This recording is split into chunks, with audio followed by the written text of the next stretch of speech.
We welcome you to another live edition of the Sports Box, brought to you by our friends at CrowdPlay. Download the free CrowdPlay app today and use the box at sign up for 10 points.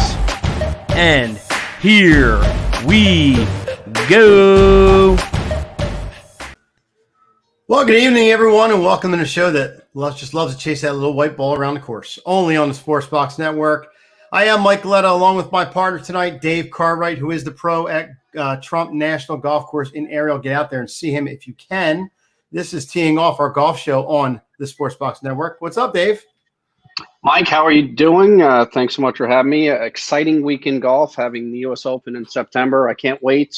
Just had the Tour Championship, first event of the 2020-2021 season, the Safeway Open. So although it's usually football season, it's an exciting time for golf.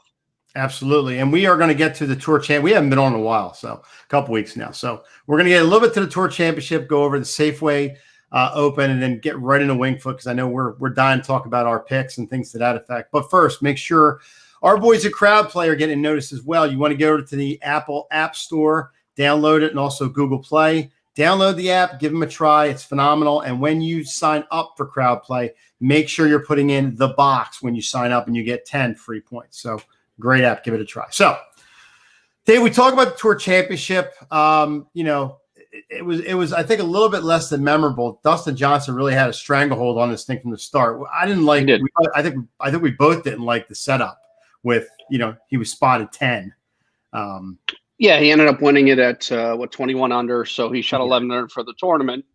Yeah. Now, I think if you look at it, the gross score, I think he still actually would have won it or got second place. So, sure. That being said, we did talk about it briefly. I don't necessarily have the answer. I don't think that is the answer, because Dustin Johnson was playing, unbelievable golf. That being said, I think the guy who was in first place, which is Rory, I think the year prior, 2 years ago, and then Tiger won it. So anyway, the first place guy has won the last 3 out of 4 years. So I guess the system's okay. But Dustin Johnson, you spot him 2 or 3 strokes and basically 10 strokes, against the rest of the field. Sure. It was over before it started. There was a time there were a couple guys were making some headway, like, John Rahm, everybody, out of the gate. Oh, John Rahm. Yeah. Well, John Rahm laid an egg on day 2. So John Rahm was out of it early. Exactly right. But Justin Thomas, to his credit, he came on the last 2 days. Dustin was, and that's why I don't like the format. Like you said, he probably would have won, but I just think when you spot guys like that, different strokes. Back in the field, it was more prevalent than like Dustin Johnson, because he just pulled away. But a lot of guys, I think that had like 1 or 2 on each other going in and didn't catch each other a lot. Listen, I know they had to do something because FedEx was giving them all kinds of money. And they had to change up a little bit to show them that they were doing something with that money. But like I said, I don't know if I'm ever going to get used to this format, but I guess it's something that's going to be around for a while. I will say it's the simplest way to look at it. Whether it's right or wrong, it is certainly the simplest way to, for them to do it. So that being said, do I love it? You don't love it. I don't love it. I don't have the answer, but spotting somebody 10 strokes in a PGA Tour event, that's like spotting somebody 85 points in an NFL game. So it's just it's not realistic. The 30th place guy, which he probably shouldn't win, is never ever going to win that event. No. Right? So that's how you look at it. He can go. He could probably. The only way he could possibly win is if the top 5 guys lay eggs, and he goes on course record every day. Yeah. That's the only way he's going to win. Yeah. So. I'm glad Justin Thomas made a little bit of a run. It shows he's still a good player, which I think he is. Xander Schauffele, good to see him up there, because he's been touted in the beginning of the year of being able to get up there and do something. He hasn't really done that yet, but he made a good move in that. That hopefully that gets him rolling a little bit in the way of his game. So, yeah, no, absolutely. Xander, he's a guy, and he hasn't necessarily had the year that he anticipated, but he's a guy that's starting to play some good golf.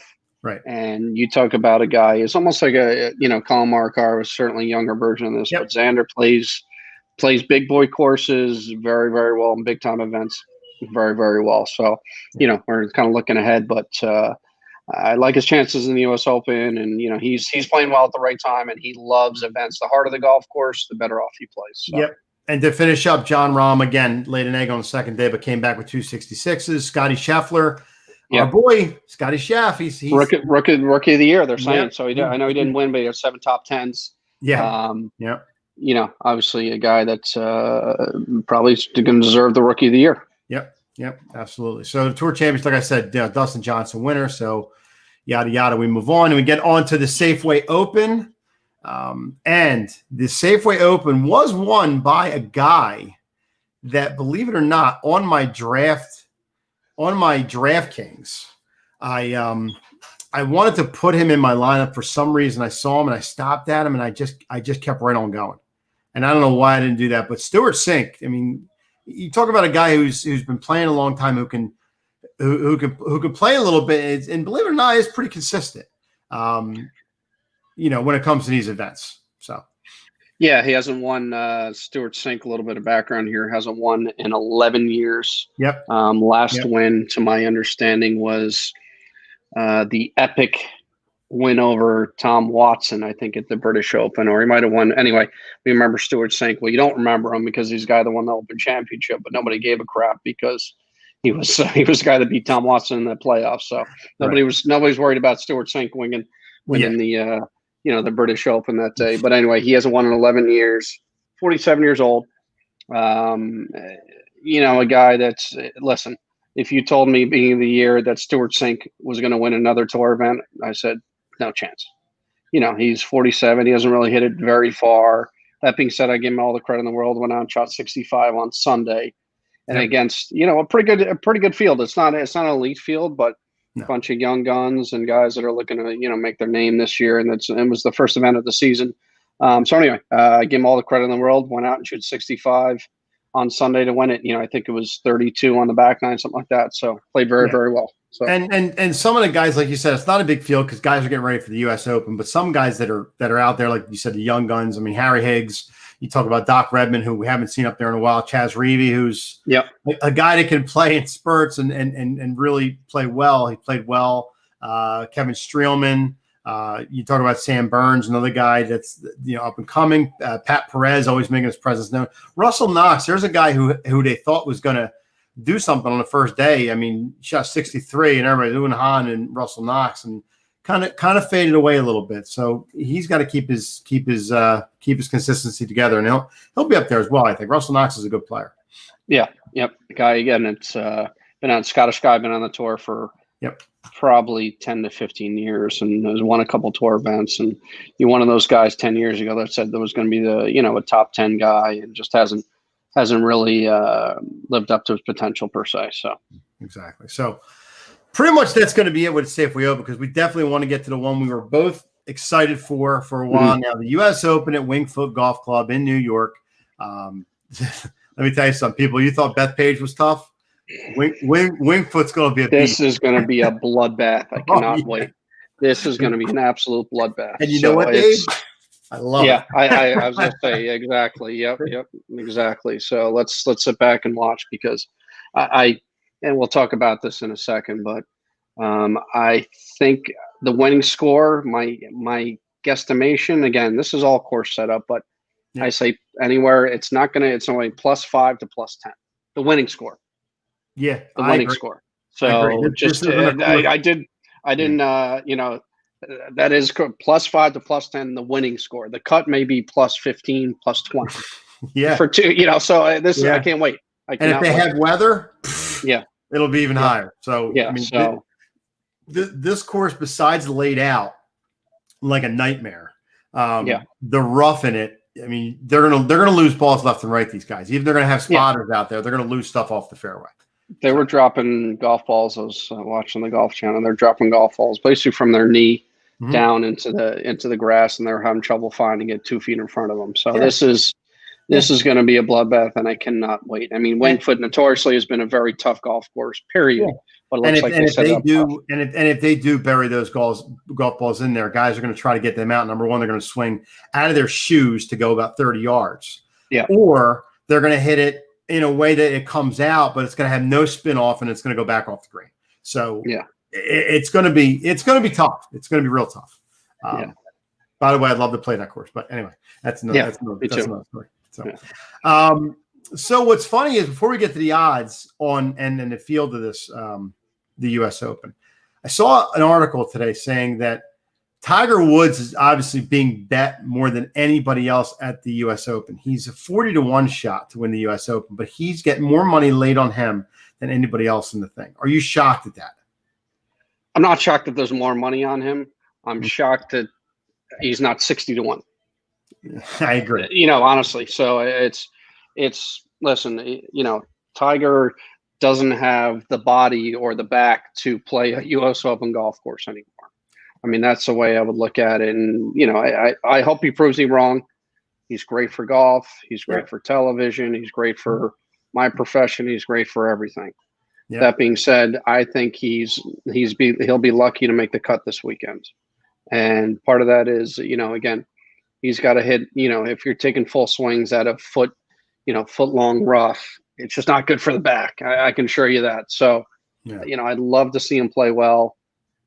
I don't, listen, every Tigers, he moves the needle. I'm not shocked that everybody's betting on him, but I hate the bet. I hate the bet. I mean, it's not that he can't win another tour event.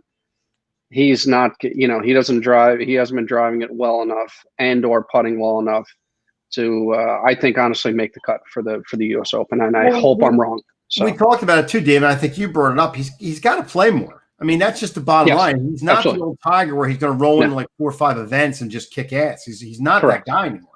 No, he's not. He's absolutely not. So we'll say, listen, 40-1. I would say take the over on that bet, I wonder what the odds are. I don't have it in front of me for him to make the cut. I'm sure it's probably even money, but could be. I don't know. I just don't. I don't love it. It's too tough of a golf course. It's a 25-year-old's golf course. It's not a 40. And the one thing out there, I think you're going to see with Tiger, if he does struggle out there a little bit, when he struggles, he presses.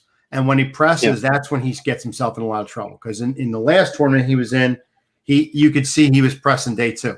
And it showed. He starts to downward spiral, can't come out of it. And that's just what it is. His putting's terrible now. But it is Northern Trust, I should say. Yeah, it's not very good. Its putting is terrible. Yeah. So we'll roll through maybe we'll go into 15 or 20, and we got some time here. So we talk about Dustin Johnson 7-2, obviously the favorite coming off the PGA Championship. John Rahm, Justin Thomas, Xander, Rory McIlroy, Colin Morikawa, your boy. Start with them. Who do you think out of that group? Who do you really like to stand out? I mean, obviously you like Dustin Johnson. He's the favorite. I mean, the hottest player on the planet right now. Right. The guy can just. I mean, Rory's the same way. Rory hasn't been strong off the tee, driving accuracy and obviously distance, but driving accuracy is going to be imperative this weekend.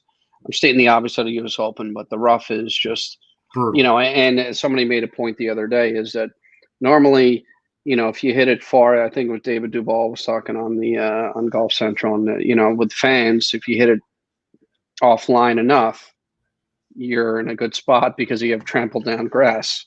Mm-hmm. There's not going to be anybody out there trampling any grass down. So exactly. You miss the fairway, you're in trouble. Even if you're 20, 30 yards off the fairway, you're not in the crowds anymore. So, that's why I say it's going to play as hard as it ever will play, I think. To answer your question, look at the fantasy rankings here. I kind of like two guys. I kind of like Justin Thomas. And I like Morikawa, like you talked about. So Morikawa, he's tee to green. He finished 5th in strokes gained in 2019-20. Just solid ball striker. Yep. Believe it or not, you would think the guy kind of his putter lets him down. So we'll see what happens. But to answer your question, Mike, I like Morikawa. Yep. Until Dustin loses, I'm not betting against him. I really am not. Yeah, I mean, you got to beat a man, you got to beat the man. So I mean, that's exactly what it comes down to. So some other guys in there, Bryson DeChambeau. I don't have a lot of confidence he's going to stay up in the top 5. I mean, with a field like this, Bryson, he played well in the beginning. He's kind of tailing off a little bit. I don't know if it's just his inconsistent play. He's getting aggravated. I don't know what it is, but he hasn't been that consistent as of late with him. Sure. Yeah, absolutely. Go ahead. I'm sorry. No, it's okay. You got Webb Simpson, you got Daniel Berger, Cantlay, and Matsuyama. Here's a pick I love for the U.S. Open, and they were talking about again on the Golf Channel. Daniel Berger. Daniel drives Berger, the ball straight. Yeah, he drives it long enough, and apparently, I'm reading the stats here. He's top 5 in scrambling. Yeah, so getting up and down. He won the first tournament out of the gate. If anybody can, Daniel Berger is. I mean, I can't call him a dark horse because he's 10th in the fantasy rankings, but he's a great pick for this week. Great pick for the US I like Open. that. Yep. Yeah, absolutely. You got guys like Tony Finau, Tommy Fleetwood, and I would put a little wager on Tommy Fleetwood. I think I'm going to take a little bit of dark horse there with Tommy Fleetwood. I think he played well in the tour championship, played well overseas last week. Kind of bizarre. He went over to Portugal to play. I don't know what the rationale. I guess it's probably for Ryder Cup next year or European Tour rankings. But just getting a little ready for the U.S. Open. He's not going to play in a safe way. It's just not worth it for him to play that. Gotcha. But he played well in the European Tour. I think he won that event actually. And Jason Day, what is going on with Jason Day? He's so up and down. Is it you think it's a little bit of fatigue with him, or you think it's just play? I just think I think he's battled injuries for the last what was it, wrist injury for the last 4 or 5 years.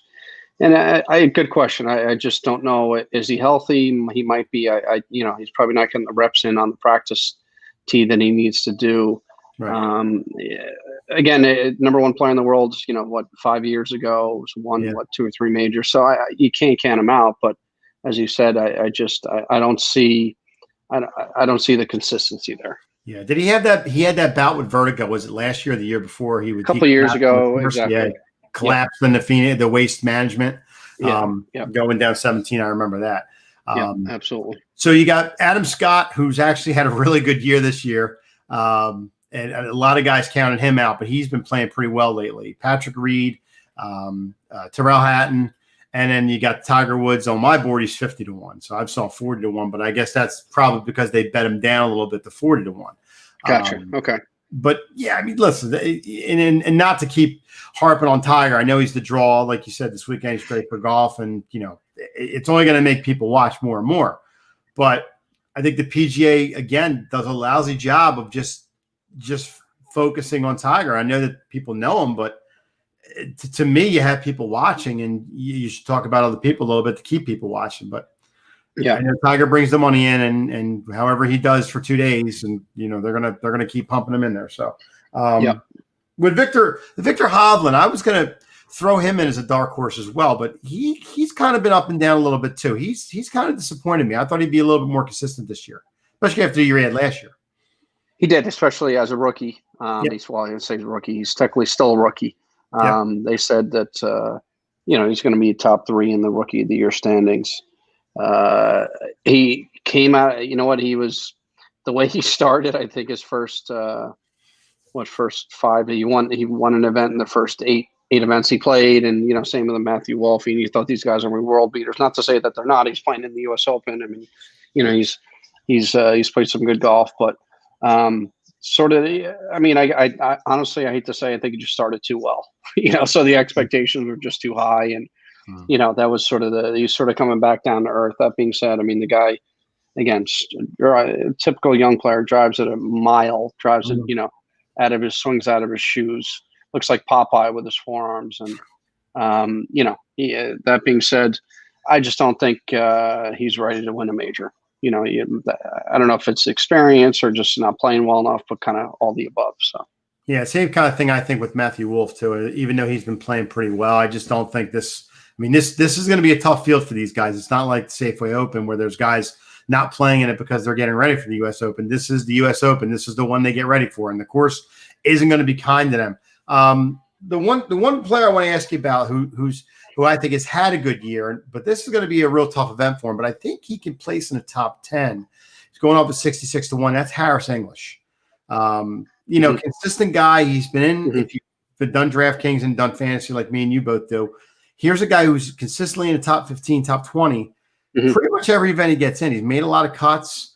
I think driving accuracy, he's got to be up there, and I think putting, he's up there as well. So. What do you think of Harris English getting into the top 15 in this event? I think it's good. He's one of those guys that doesn't do anything great, but does everything pretty well. Yeah. So not a flashy guy, and certainly, you probably wouldn't know who he is unless we told him who he is. But the top 15, I would say I do like a top 15 from him. Absolutely. Yep. Yeah. He's, if you call him a dark horse, I mean, he's won a tour, a couple tour events. I mean, that guy he was like a Matt Kuchar of a couple of years ago. He's making a lot of money. He's just not winning too many events, but he's doing okay for himself. So.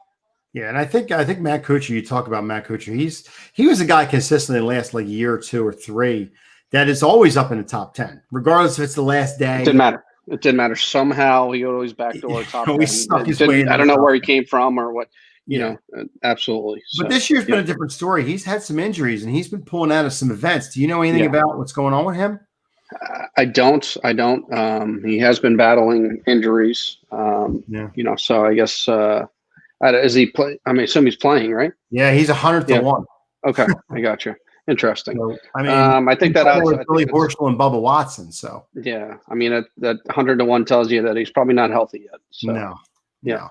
That's a shame because I'm a Kuchar fan. I like good guy. And even though that whole thing with him came out about the caddy and that whole mess, he's a good guy. I'm not worried about stuff like that. So like you said, who is you want to do your picks again? Give me 3 guys you think have a shot, and then give me your dark horse. Okay. My 3 guys, I'm going to stick with my initial Xander pick.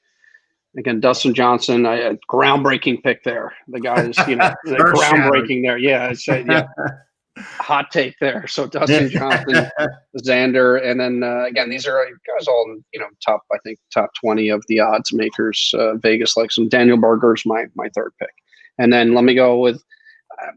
You can call him a dark horse. I mean, most Europeans know exactly who this guy is. Matthew Fitzpatrick, who's been playing the PGA Tour this year. I like that. Young guy. Again, Europeans know a lot about him. English guy. He's won a tour event here, and he's kind of he's committed himself to the PGA Tour. But all the talent in the world. So Matthew Fitzpatrick, dark horse, however you want to. I mean, I think he's the 2nd tier guy. I wouldn't necessarily call him a dark horse. So right. Well. So I'm gonna go off. I mean, I would take Dustin, but since you've already taken him, I'm gonna pull off of that. And then John Rahm, I don't have any confidence that he's gonna consistently do 4 days of this. I mean, I think he's gonna walk. Okay. Yeah. So I'm gonna take Justin Thomas. Okay. I like that. Another shocker. I'll go with Colin Morikawa.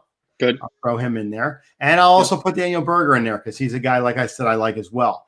My dark horse, he's 35 to 1, but kind of like his play, and I think last week's tune-up is going to get him ready for this a little bit. Is Tommy Fleetwood? I think this is a course where love it. Absolutely. You don't have to be a big bomber, but it helps. You just got to drive it pretty straight. Know where you're going. Drives it pretty straight. Exactly. Yeah. And I tell you what, he's Tommy Fleetwood is not a guy that's afraid of the big moment.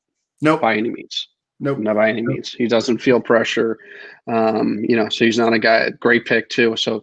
The 2 dark horse are the 2 Europeans, 2 English lads. I like it. Yeah. So what do you think is going to really stand out at Winged Foot? In other words, what do these guys really have to concentrate on at Winged Foot? I mean, I know it's a tough course, but would you say more their short game or their wedge play, or would you think more putting or off the tee? No, I mean, it's as based on this rough I'm seeing that they're talking about it live at the U.S. Open. I think inevitably it sounds obvious, but I think the golfers finding the fairways and driving it pretty straight is going to have a huge advantage over the rest of the field. That being said, it's a Tillinghast design, which means the greens look like they're you got elephant buried in them. So the greens are tricky. Somebody again, Dustin Johnson, you say, well, he's been putting lights out. So he's a guy that, I think this it goes back to it sets up nicely because he drives it pretty straight, even though he he can, he murders it. He drives it pretty straight, and he's putting very, very well. To answer your question, Mike, I like somebody who's going to find the fairways. I think that's the imperative. I think that's the most important thing. So. And besides that, I think, like you said, I think that the short game is going to be big too, greens and regulation. Just because, like you said, those greens are tricky. If I remember right, I think there's like 3 or 4 greens there to have false fronts. So with these guys spinning this ball and trying to drop it in, I don't know why more guys don't drop it in behind, spin it back a little bit more than they do. Some guys try to hit it up and try to run it up, but running it up the greens is going to be tough because a lot of undulation on the greens, a lot of false fronts. I think it's going to be, that's where you're going to have a lot of problems is the putting surface. I think getting into the fairways, a lot of guys are pretty accurate. This field is pretty solid. But in the way of getting to the green, you're going to see a lot of guys with long putts, I think, in this one. And it's going to be, look, I'm looking forward to this. We've been talking about this, I think it was since we started in March or April. We're looking forward to the U.S. Open. So this is something I look forward to every year. So. Absolutely. And I think, along those lines, it's just going to be such a mental drain on these guys because I'm telling you, and +7 is a magical number. I think that's going to win it. And that's usually last place in these events. So guys that just can sort of grind through it and accept making bogeys and instead of making doubles and triples and, playing smart and managing the golf course properly. It's just going to be a bloodbath. And I think, the guys, and that's why Tiger was so good at, these events that mentally he don't let the golf course win. It's going to win because it's set up so tough. But it's just a question of who lets it, win the least. I think that's how you have to look at it. So, the one thing, the two that I think you won't see this week at the course is this. Justin Thomas, after his excellent approach shot, ran all the way toward the back of the green for birdie. Dude, you gotta be fucking kidding me. Well, I don't think you'll see any of that this week because no. There'll be, tell you what, there'll be some cursing there. That's for sure. There's going to be a lot of cursing and, telling how to design golf course setup like it is. So, absolutely. Yeah. So that's all the time we have. Another half hour, Dave, another solid half hour of the golf show. This is our new slot, guys. We will be here Wednesday, 8:15 from now on, 8:15, 8:45 before the green room and before baseline jumper. So it's our new home on Wednesday nights. So hopefully you can make it and watch us and check us out. I appreciate it. Make sure you are going to CrowdPlay and checking out the app on the Apple App Store and Google Play. You're downloading the app. When you download it for the first time, put in the box and get 10 free points. But if you don't know what we're talking about, check them out first. That's the wrong one.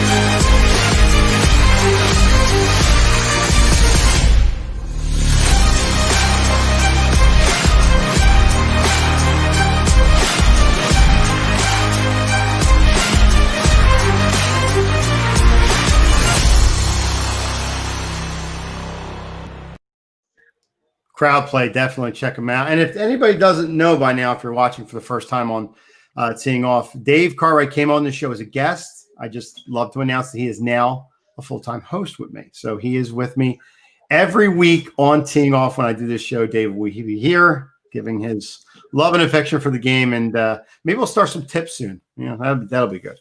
So Golf Tip Tuesday. Yep. There we go. So there we go. For myself, Hamilton Mike Galletta, and the golf pro at Trump National Golf Course in Ariel, New Jersey, Dave Cartwright, we want to thank you for watching Teeing Off. Enjoy the U.S. Open. We will see you back here next week. See you. Take